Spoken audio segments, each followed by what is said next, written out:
Welcome back. We just got a few minutes, so I want to cover something real quick. So that rainbow is a sign of what?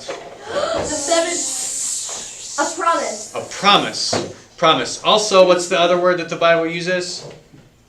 A Covenant. Covenant. There we go. So we have promise and covenant. So the rainbow is a reminder, twofold reminder. It's a reminder, one, for us. All right? A reminder that God has somehow promised to work it out a different way instead of flooding the whole world again. It's also a reminder to God that there's a relationship going on here. Now, we talked about this last year when we really zeroed in on the catechism. But what ultimate promise do we have, and where does that take place in our lives? All right? That's where we're going to focus the last couple of minutes. So, we talked about this. We've got our relationship. We can still work things out between us and God and between us and each other through Jesus Christ. All right? What's the big promise that we have in our lives? It's a really open-ended question. Baptism. Baptism. Bam. Oh, yeah. Baptism. I know that was a really open-ended question, so you kind of, thanks for picking up where I'm going. So, we ground that promise, that covenant between us and God is found in baptism. And again, that's something that God has worked out through Jesus. That's salvation for us, for the whole world, for now and forevermore. So that's our symbol, our water droplets, and the shell. Those are both really strong symbols of baptism. But that promise comes from God. And it's given to us through ordinary water. And we say words, but that promise that's working out for us is from God.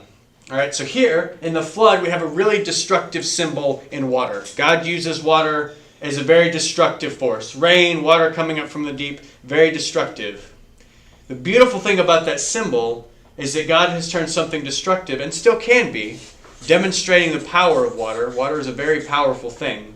Not only do we need it to survive, but water can be a great mover and shaker in this world. In that water, we have a symbol of the ultimate promise that we have from God. All right, God has turned that symbol of destruction into a symbol of life. A symbol of life, our life grounded in Christ. All right. We have time during the week, if you'd like to, throw this out there. In page 305 and 306 in your handbook, for those of you that were here last year, that's the catechism. Martin Luther has some very specific things to say about baptism.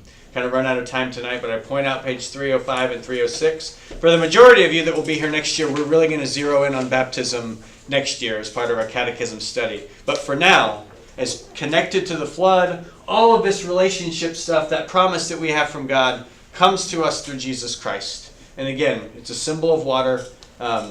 Luther would say, whenever you wash your face in the morning, whenever you take a shower, trace the sign of your cross on your forehead. That reminds you of who you are. You are a child of God, loved and forgiven. And that's a great way to start any day. Get you out of any funk. All right? So that's where we're going to end. We crash coursed through like 7 or 8 chapters of the Old Testament this week. All right? We're going to transition. We got a few announcements. I know we've run a little bit over time, but bear with us. Yeah, it's good. I'm here until 8. It's okay. Okay. I got time My leg cramped a while ago, and it still hurts. So, a couple of reminders. Next week, next Wednesday, we do not have confirmation. Y'all have parents' night over at the middle school, so we will not be here, so you should not show up. You should go to parents' night at the middle Come school. over here. Why don't you come on me? All right. Why don't you check and see? So, service opportunity. Coming up this Saturday at Marketplatz, we've got the Cross Trails 5K run. So we still need volunteers if you would like to come from 8:30 to 10:30. You'll be handing out water, which is a great thing for those who are running. You may help direct people on the course or a photographer. So you can contact Jay. We have that number for you. Or you can contact Keisha. She'll be here all week. Yep. We will not have confirmation next Wednesday. We're gonna be sad like this dog. Pomeranian. Gonna miss you. Yes, we're gonna miss you. I may cry at 5 o'clock next Wednesday because I'll miss you. So don't come here next Wednesday. Just two. All right, confirmation retreat. This is still on unless you hear something different from us. We're gonna have to have a conversation. There are lots of you that will be missing, but for all intents and purposes, this is still happening next weekend until you hear something different. All right. So we're gonna meet at 8 o'clock right after the dance and bus out to the Dahlstroms. We'll be taking the church bus. Where are we going?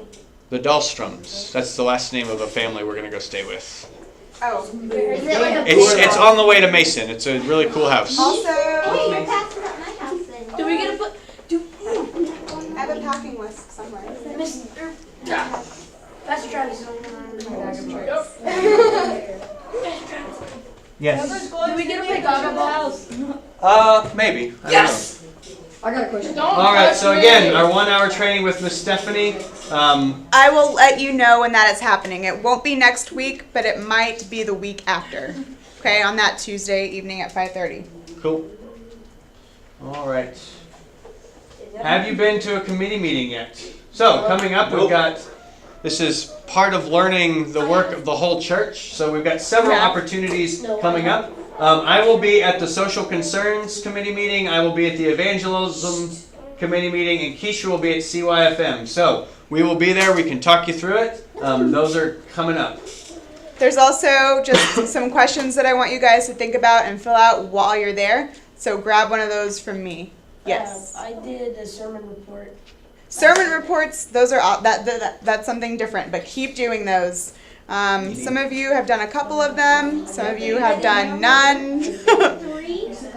So keep doing your sermon notes also. Yep. If you are here in church on Sunday, you should be doing a sermon note. How many sermon notes are due a semester or a year? 20 for the whole year. Don't save them all for next semester. If you are in church on Sunday, probably a good idea to fill out a sermon note because we will always have a sermon. Because there's only 4 or 5 Sundays in a month, and that gets it. You lose time quick. Yep. Okay. Got another tailgate on Friday. Come have fajitas. We'll be there. Go Billies. The Keeners are helping us cook. All right. I love your dad. We've got packing lists for you on the way out. I think is that it? Yeah. All right, that's it. Why do we have this huge ink number? What's that?